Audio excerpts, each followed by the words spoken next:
그래서 아브라함부터 다윗까지 모든 세대가 14세대고 다윗부터 바벨포로까지 14세대고 바벨포로부터 그 메시아까지 14세대다.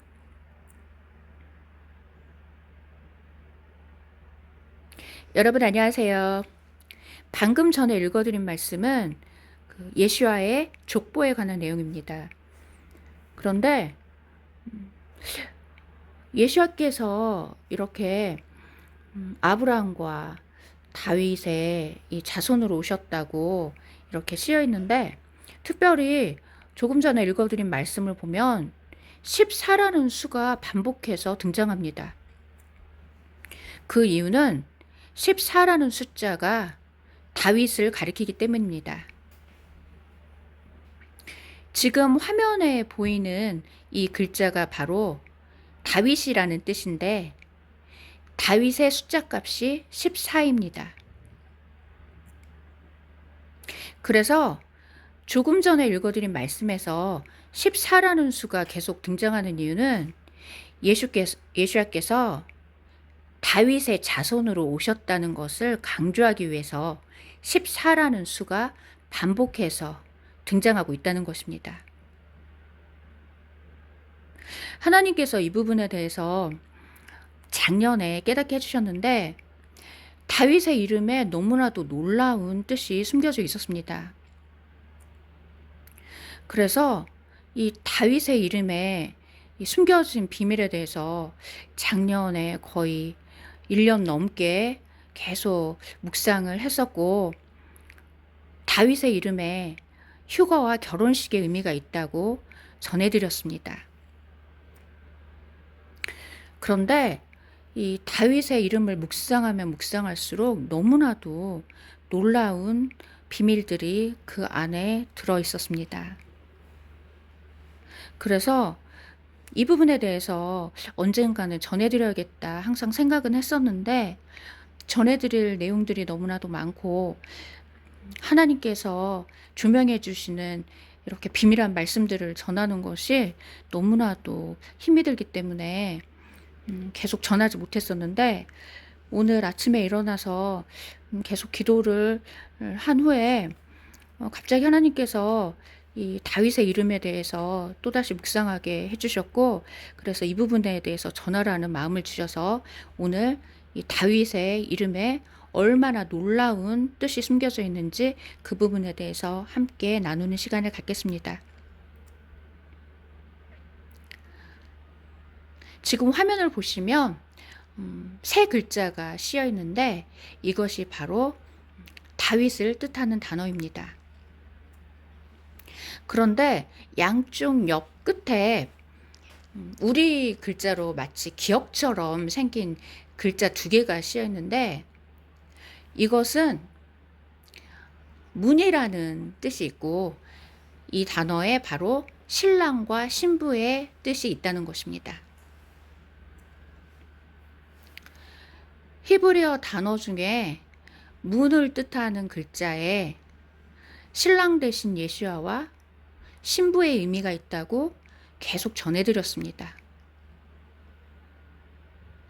문이라는 단어에 신랑 대신 예수아와 신부라는 뜻이 있다고 거의 2년 동안 계속 전해드렸는데, 하나님께서 왜 그렇게 그 부분을 계속 전하게 하셨는지 이제야 깨닫게 되었습니다. 왜냐하면 문이라는 단어가 이렇게 다윗이라는 이름과 관련이 있었기 때문입니다. 양쪽 끝에 있는 이 단어가 문을 뜻하는데, 이 단어가 바로 신랑과 신부를 뜻한다는 것입니다.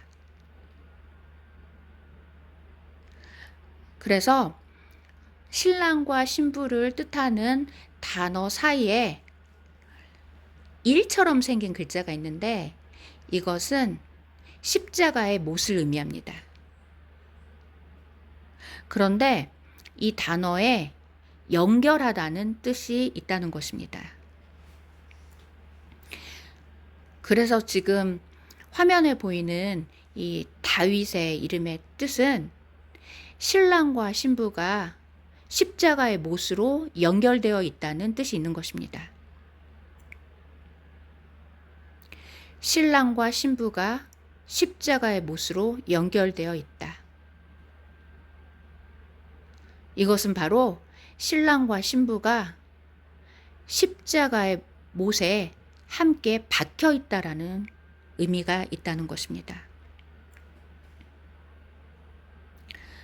그래서 신랑과 신부가 십자가의 못으로 연결되어 있다는 것은 신랑과 신부가 십자가에 함께 못 박혔다라는 뜻이 있고, 이것은 바로 십자가 사건을 의미한다는 것입니다.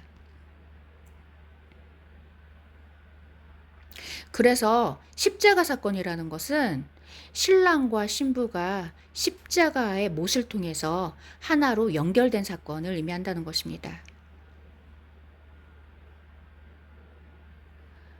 그래서 이 십자가 사건에는 신랑과 신부가 하나로 연결되었다. 바로 하나됨, 결혼식의 의미가 있다는 것입니다.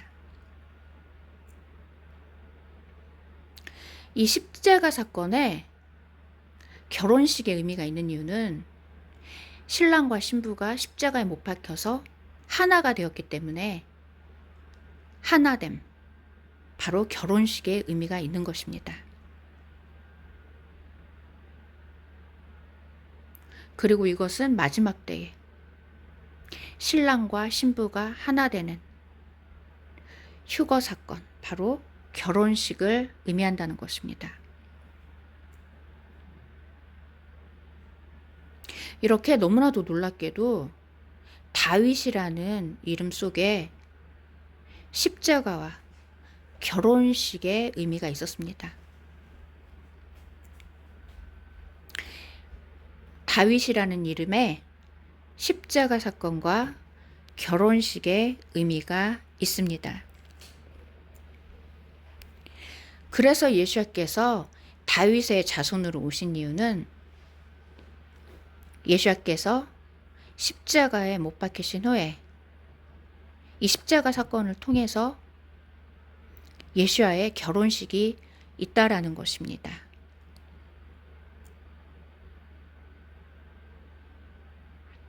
그래서 마태복음에서 예수와의 족보가 1장에 씌어 있는데 17절에 보면 아브라함부터 다윗까지 14세대고 다윗부터 바벨 포로까지 14세대고 바벨 포로부터 메시아까지 14세대라고 이렇게 씌어 있습니다. 이렇게 예수와의 족보에 14라는 수가 반복해서 등장하는 이유는 14라는 수가 바로 다윗을 뜻하기 때문입니다.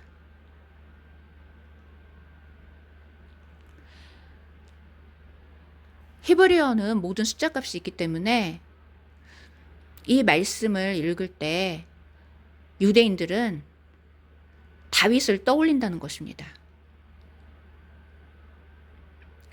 그래서 예수님께서 다윗의 자손으로 오셨다는 것을 이렇게 강조하고 있는 것입니다. 그런데 너무나도 놀라운 것은 다윗이라는 이름 안에 십자가 사건과 결혼식의 의미가 있다는 것입니다.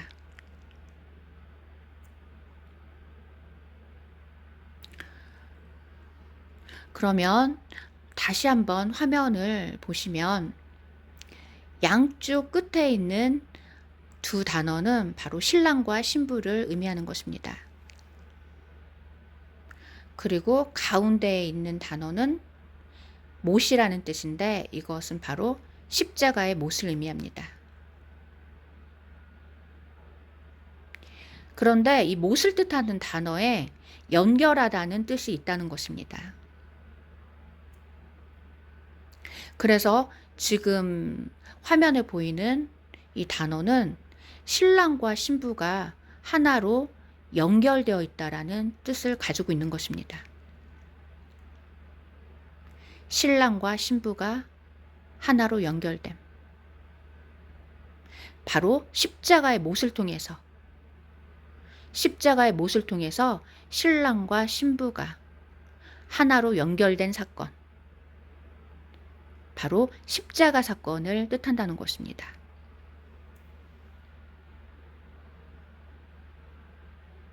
이렇게 다윗이라는 이름이 십자가 사건을 가리키고 있다는 것입니다. 그런데 더욱 놀라운 것은 이 십자가 사건에 결혼식의 의미가 있다는 것입니다. 그 이유는 이 십자가 사건을 통해서 신랑과 신부가 함께 못 박혀서 하나가 되었다는 뜻이기 때문에 하나됨, 결혼식의 의미가 있는 것입니다.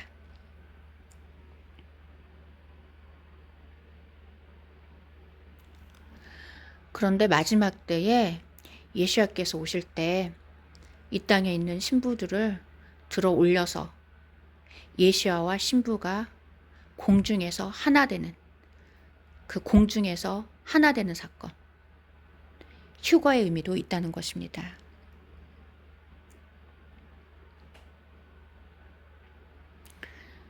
이렇게 너무나도 놀랍게도 다윗의 이름 안에 십자가 사건과 휴거와 결혼식의 의미가 있었습니다.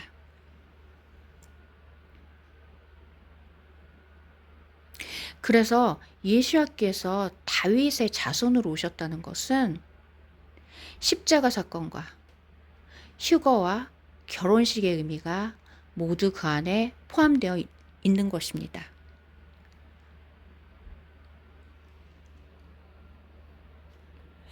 할렐루야. 너무나도 놀랍고도 놀라우신 우리 하나님께 감사와 찬양과 영광을 드립니다.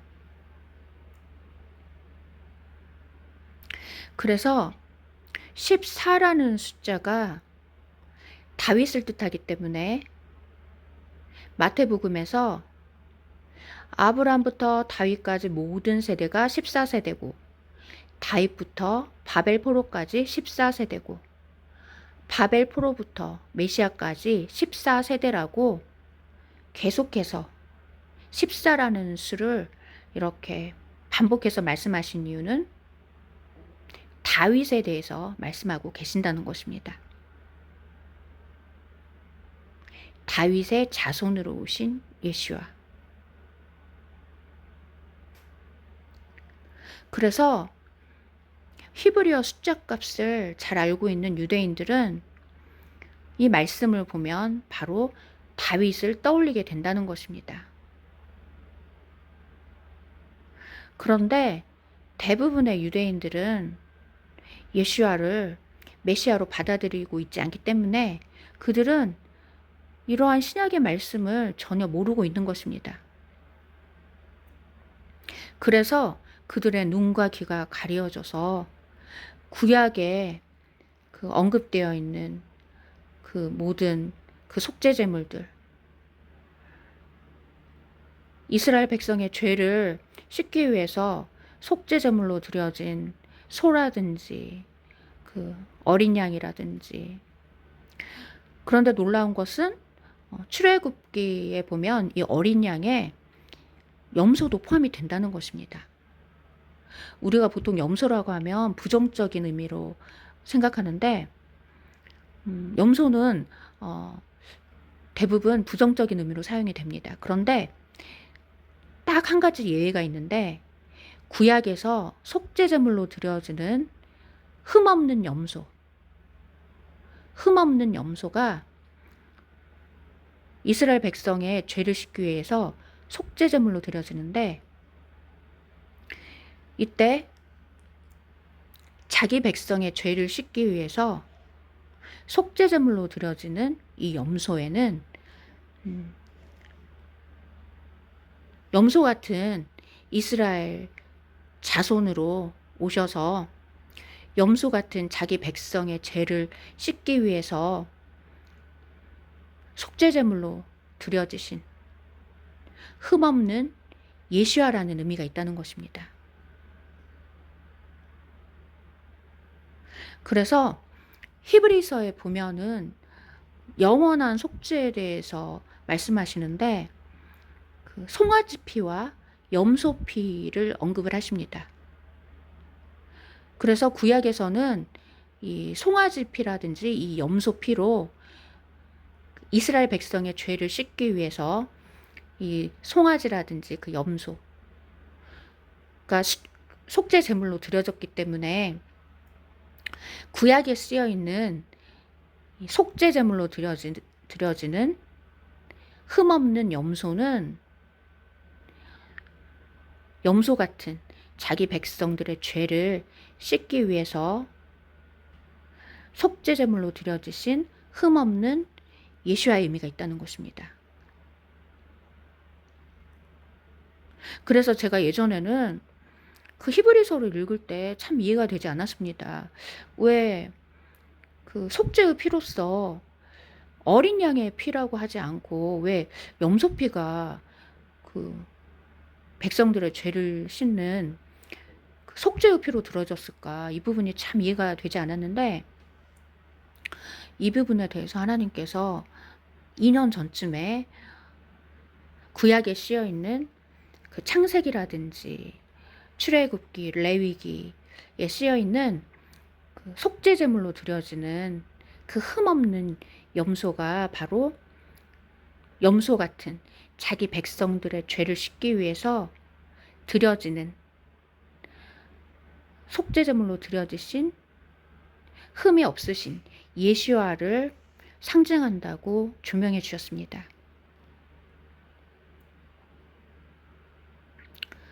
그래서 히브리서에 쓰여 있는 그 송아지 피와 염소 피에서 그 염소는 속죄 제물로 드려지신 예수와 염소처럼 하나님을 거역하는 자기 백성을 위해서 속죄 제물로 드려지신 흠없는 예수와를 상징한다는 것입니다.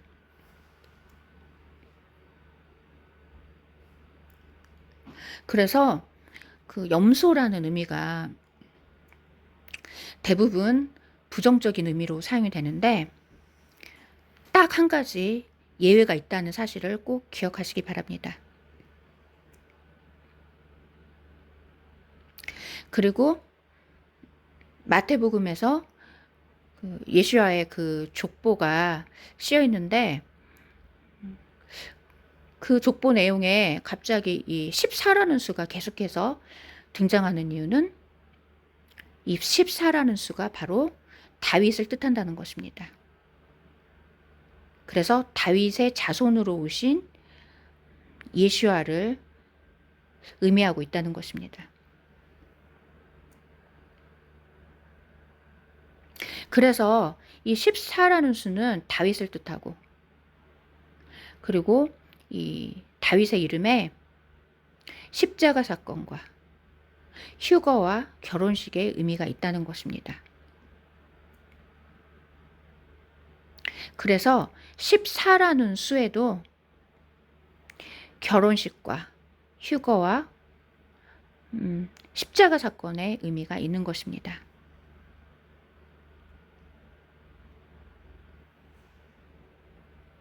그래서 바울이 자신의 그 휴거 체험에 대해서 간증하는 그 내용이 쓰여 있는데 바울이 자기 자신이 셋째 하늘에 잡아 치어져 올라갔다고 그렇게 간증하는 부분이 있는데 이 바울이 자신의 휴거 체험을 간증할 때 14라는 수가 등장합니다. 자신이 14년 전에 이러한 휴거 체험을 했다는 것입니다. 그래서 이 14라는 수는 바로 다윗의 이름을 뜻하는 숫자이고 이 다윗을 뜻하는 이 수에 십자가 사건과 휴거와 결혼식의 의미가 있다는 것입니다.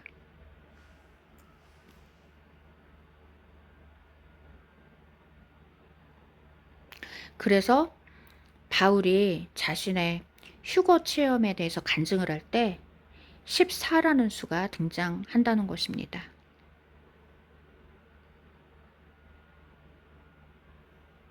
그래서 이 14라는 수에 대해서 몇 달 전에 게시판으로 여러 번 전해드렸습니다.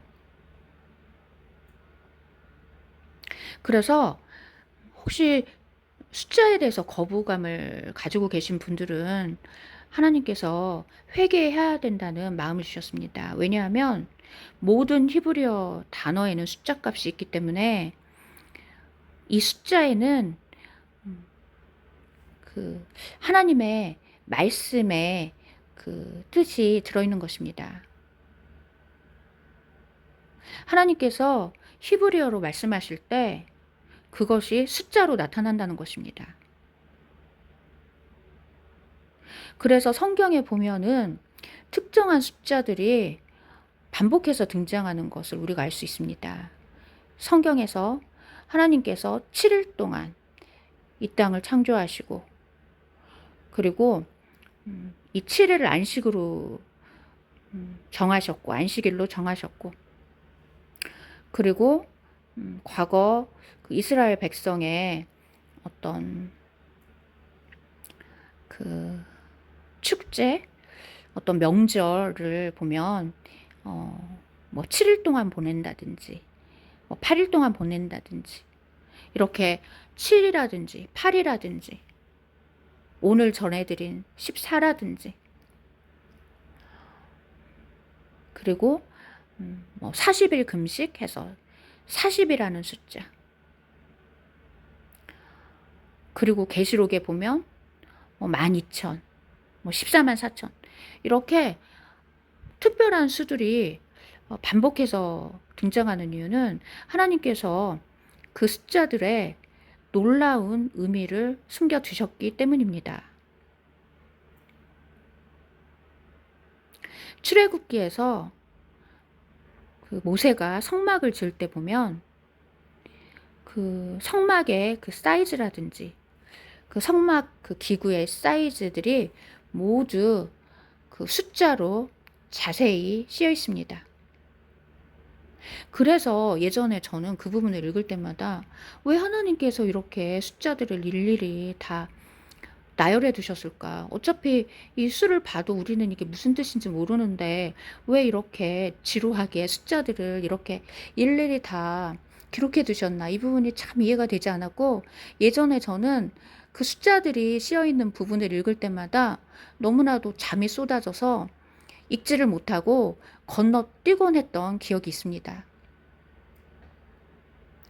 그런데 하나님께서 2년 전부터 그 히브리어 안에 있는 그 히브리어가 각각의 단어들이 뜻하는 그 숫자들에 대해서 조명을 해주셨고 이 숫자들 안에 진리의 말씀들이 보석처럼 숨겨 있다라는 사실을 알게 되었습니다. 그래서 모든 히브리어 단어들은 숫자 값을 가지고 있기 때문에 숫자로 표현이 된다는 것입니다. 그래서 내가 성경에 쓰여 있는 어떤 숫자에 대해서 거부를 한다는 것은 그것은 하나님의 어떤 특별한 말씀을 거부한다라는 영적인 의미가 있다는 것입니다.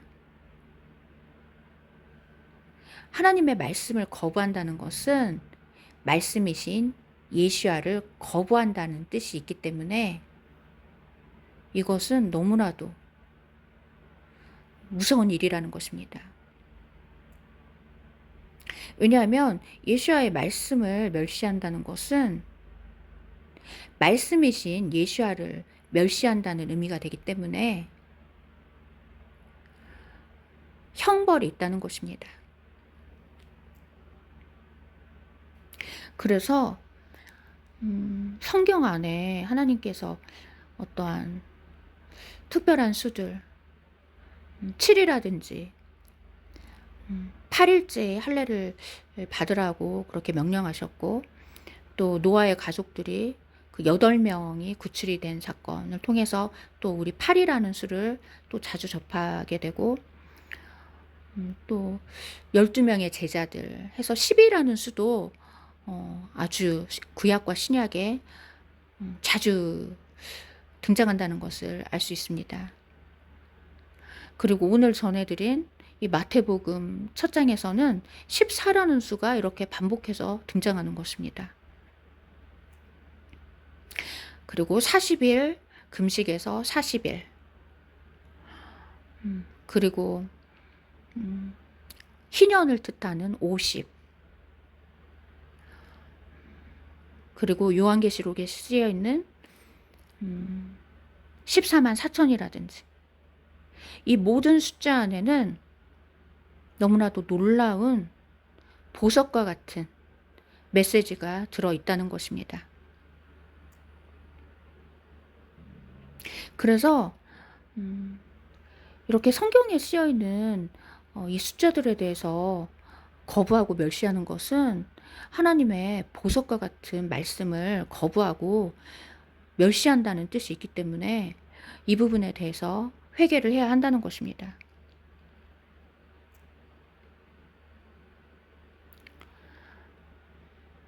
그래서 오늘 전해드린 이 14라는 수는 바로 다윗을 뜻하는 숫자였습니다.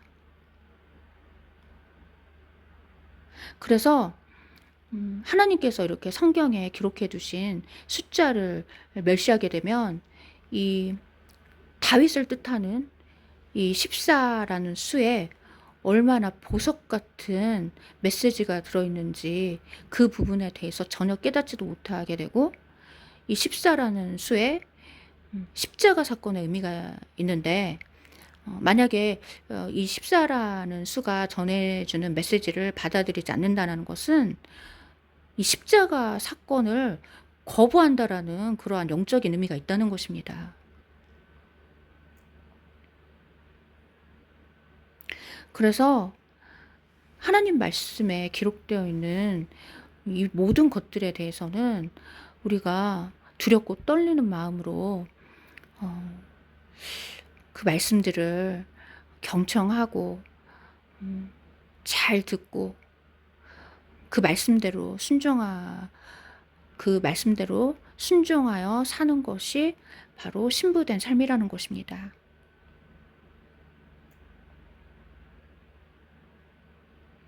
그리고 히브리어 단어에 로시라는 단어가 있는데, 이 로시라는 단어에 처음 것이라는 뜻이 있습니다. 처음 것. 바로 첫 열매의 의미가 있다는 것입니다. 그런데 이 첫 열매의 의미가 있는 이 단어에 숫자를 센다라는 뜻이 있다는 것입니다. 그래서 숫자를 센다라는 것은 바로 첫 열매를 뜻하고, 이것은 바로 거듭나서 예수 안에서 첫 열매가 된 신부들, 이 숫자를 세다라는 단어에 첫 열매의 의미가 있다는 것입니다. 그래서 숫자가 바로 첫 열매와 관련이 있다는 것입니다. 이렇게 숫자와 첫 열매가 관련이 있기 때문에 하나님께서 이 마지막 때에 첫 열매 신부들에게 숫자에 들어있는 그 보석과 같은 그 말씀들을 열어서 보여주고 계시다는 것입니다. 그래서 오늘은 이 14라는 이 숫자에 얼마나 놀라운 의미가 있는지, 왜 마태복음에 이 십자라는 수가 예수와의 족보를 거론할 때 왜 이 14라는 수가 계속해서 등장하는지 그 부분에 대해서 전해드렸습니다. 그래서 이 14라는 수가 다윗을 뜻하고, 이 다윗의 이름에 신랑과 신부가 십자가의 못으로 연결되었다는 의미가 있다는 것입니다. 신랑과 신부가 십자가의 못으로 하나 되었다. 바로 십자가 사건을 의미하는 것입니다.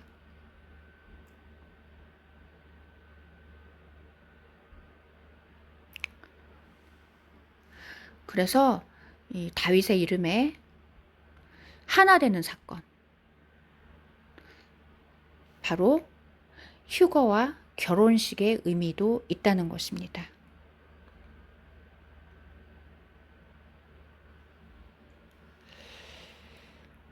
오늘도 너무나도 놀랍고도 놀라운 사실로 우리에게 깨닫게 하시고 보석 같은 말씀으로 우리를 보석 같은 신부로 단장시키시기 위하여서 오늘도 신실하게 너무나도 놀랍고도 보배로운 말씀으로 우리를 먹여주시는 우리 하나님께 감사와 찬양과 영광을 올려드립니다. 그리고 첫 열매를 뜻하는 단어에 숫자를 센다라는 뜻이 있기 때문에 계시록 7장에서 14만 4천이라든지 12,000씩 숫자를 세는 이유는 바로 첫 열매를 뜻한다는 것입니다. 그리고 숫자를 센다라는 히브리어 단어에 결혼하다라는 뜻이 있습니다. 숫자를 센다라는 단어에 결혼식의 의미가 있기 때문에 계시록 7장에서 14만 4천이라든지 12,000씩 계속 숫자를 세는 이유는 이것이 바로 첫 열매와 결혼식을 뜻한다는 것입니다.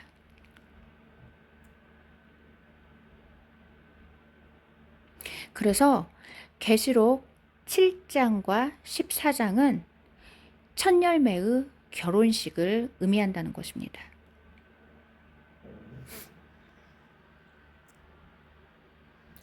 왜냐하면 첫 열매에 숫자를 센다라는 뜻이 있기 때문입니다.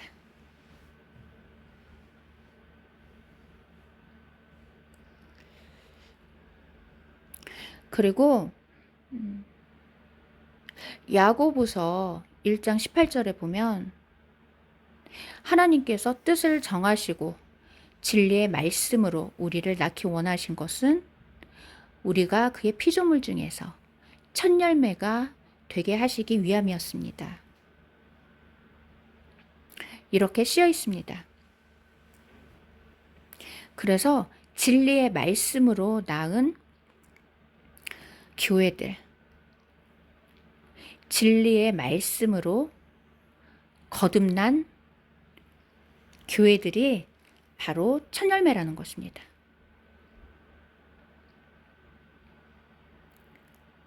진리의 말씀, 바로 예수와의 십자가 사건을 통해서 거듭난 성도들이 바로 첫 열매라는 것입니다.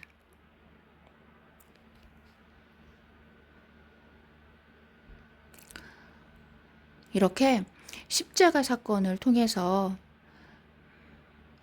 첫 열매로 거듭난 이 교회들,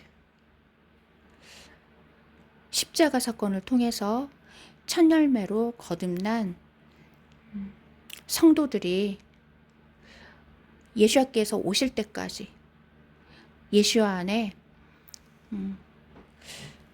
계속 거하고 있으면 그 흠없는 첫 열매가 되어서 예수와께서 오실 때 공중으로 들림받아 올라가게 된다는 것입니다. 그래서 첫 열매를 뜻하는 단어에 숫자를 센다라는 뜻이 있고, 숫자를 센다라는 단어에 결혼식의 의미가 있다는 것입니다.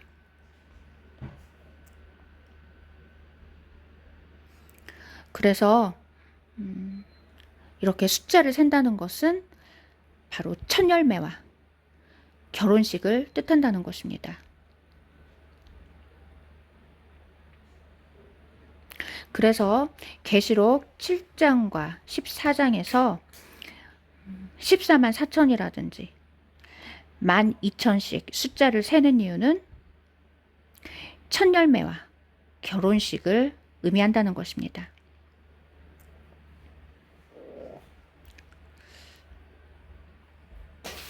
그리고 첫 열매를 뜻하는 단어에 군대의 의미가 있습니다. 첫 열매를 뜻하는 단어에 군대의 의미가 있기 때문에 그 계시록 7장과 14장에 씌어 있는 그 말씀은 군대의 결혼식, 아가서에 씌어 있는 그 군대의 결혼식, 십자가 군대의 결혼식을 의미한다는 것입니다.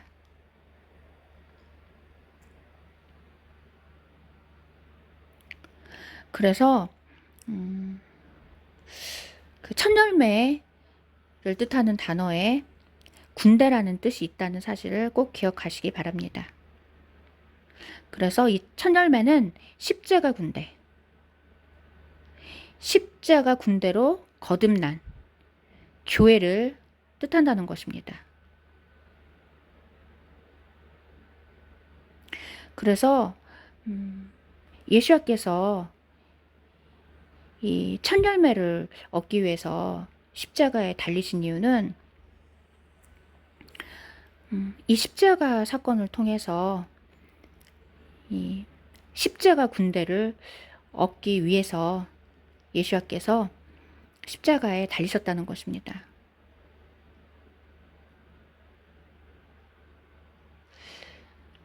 예수님께서 십자가에 달리심으로 인해서 첫 열매들이 탄생했는데, 이 첫 열매가 바로 십자가 군대를 의미한다는 것입니다.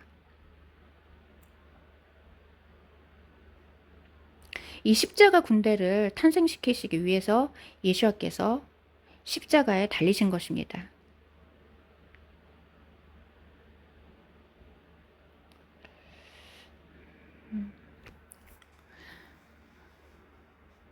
오늘도 너무나도 놀랍고도 놀라운 진리의 말씀으로 우리를 먹여주시는 우리 하나님께 감사와 찬양과 영광을 올려드립니다.